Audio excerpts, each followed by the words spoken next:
everybody, welcome to Equals and Alternatives, episode 53. I'm your host, Mike Vacanti, and today we are reviewing McDonald's Fruit and Yogurt Parfait.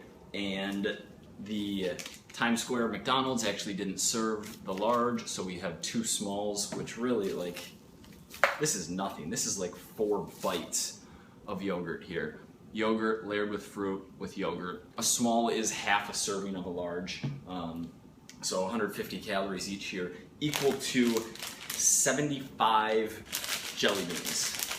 Which Jelly Bellies in particular, because they're each individually flavored, are something that you can spend time eating and eating one at a time and are less easy to overeat than something like this or like another candy where you can literally just shovel it down super quickly. Before we get into the show, many of you guys have requested, so we're 53 episodes in.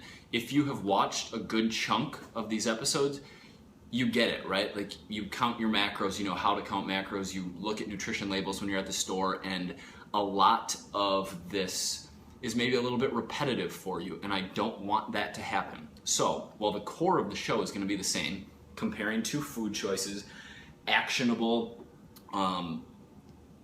advice for hitting your macros and how to implement that in daily decision making, and then a better alternative, I'm also going to try to incorporate more in-depth analysis, and whether that is like an unrelated thing, something not related to today's episode that provides a little bit more value for you, or if we can dive deeper into something related to those food choices, we're going to do that.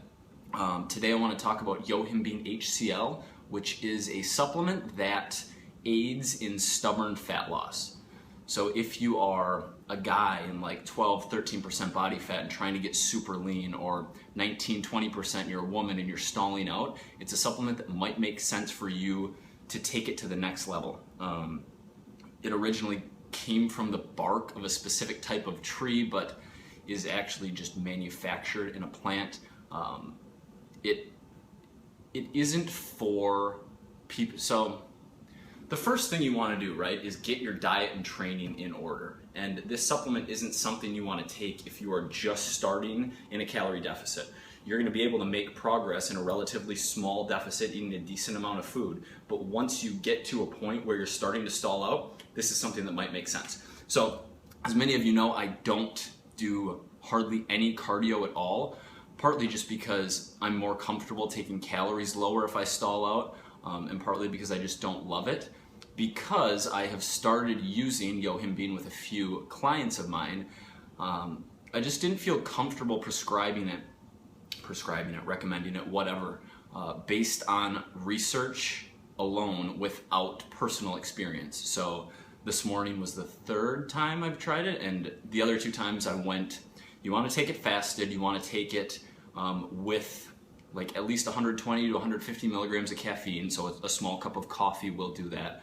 And about 30 to 45 minutes before low intensity cardio. And the first couple of times I did it, I walked. Today I was like, I should go for a jog, that seems kind of fun, not really. And it was brutal. I squatted yesterday and then I jogged today, and my hamstrings and glutes are just a mess. But if you want more information on Yohimbine, drop a question below in the comments. I'm happy to jam and talk to any of you guys about that, whether it makes sense for you. All right, you are on your way home from work, or for some reason you're at a McDonald's and you don't want to get a quarter pounder with cheese, you don't want to make an unhealthy decision, you think yogurt sounds healthy, let me go with that. Really, this is just sugar. It's 8 grams of protein. It's also very low fat, so this is something that might make sense on a training day or a day where you have higher carb, lower fat, maybe post-workout with some protein. But in general, this isn't like a good snack, just a straight 60 grams of carb, nothing else really going on snack. Instead, if you can make it home rather than stopping for that snack at McDonald's and make your own yogurt snack, here we have 1 serving of Fage Greek yogurt, and I actually mixed it with half a scoop of Gold Standard Whey. You really can't see that at all. Let's get in focus here. I'm sweating. I turned the AC off now. Yeah, you really can't see it. But it has a slight brown tint to it because I have half a scoop of that extreme chocolate Gold Standard Whey mixed in for something like a total of 35 protein, 12 carb, and like a half a gram of fat, which is insane macros in this. I didn't put any sweetener in it just because this is the first time I've ever eaten it, and I want to see if it's tolerable for those of you who aren't big on artificial sweeteners. It is actually. It's bland, but the protein actually makes it taste a little bit better than the yogurt by itself.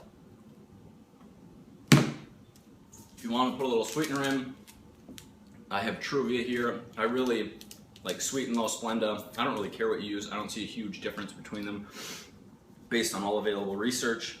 Put like half a packet in.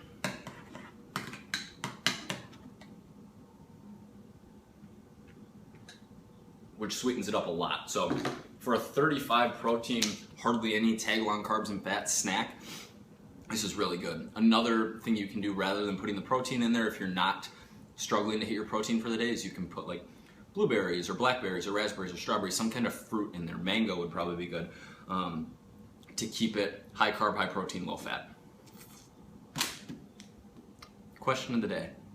Do you have something? Do you have a question of the day in store? Sophia. Sophia is the new On the Regimen intern in her first hour on the job, and we're going to put her on the spot and make her ask a question of the day. What do you want? What's like one thing that you want to know of someone who cares about fitness?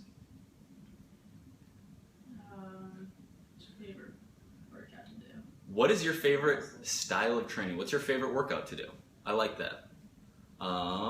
Remember, your body is still counting macros, even if you're not.